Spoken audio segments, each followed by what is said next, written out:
That 600 calories you just burned on your run? It might actually be 400 or maybe 800, and treating it like exact math is a recipe for underfueling.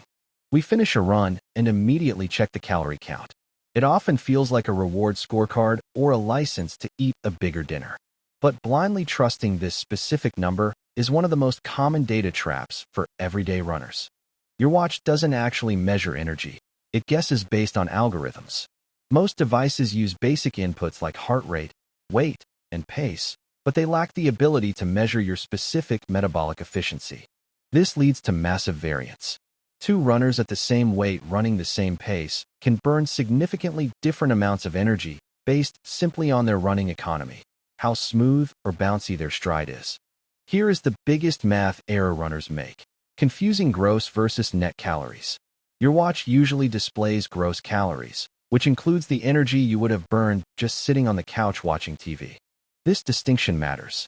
If you run for an hour, a significant chunk of that burn was just your basal metabolic rate, BMR, keeping your heart beating and lungs breathing. You didn't earn those calories by running. You burned them just by existing. This is why eating back your running calories often leads to accidental weight gain. If you eat the exact number your watch promised, you are likely in a calorie surplus because the watch double-counted your resting metabolism. So is the number useless? Not at all.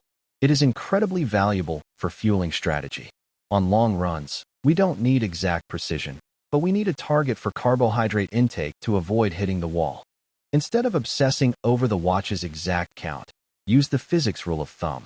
It's a rough estimate, but often more reliable than a wrist sensor for planning your nutrition needs. Use the data for trends, not transactions.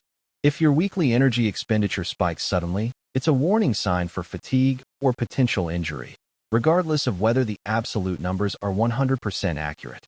Treat calorie metrics like a weather forecast, not a bank statement. It gives you a general idea of the climate, heavy day versus light day, but don't count on it down to the penny. Focus on how you feel and how you perform. Fuel your work, don't trade calories for food.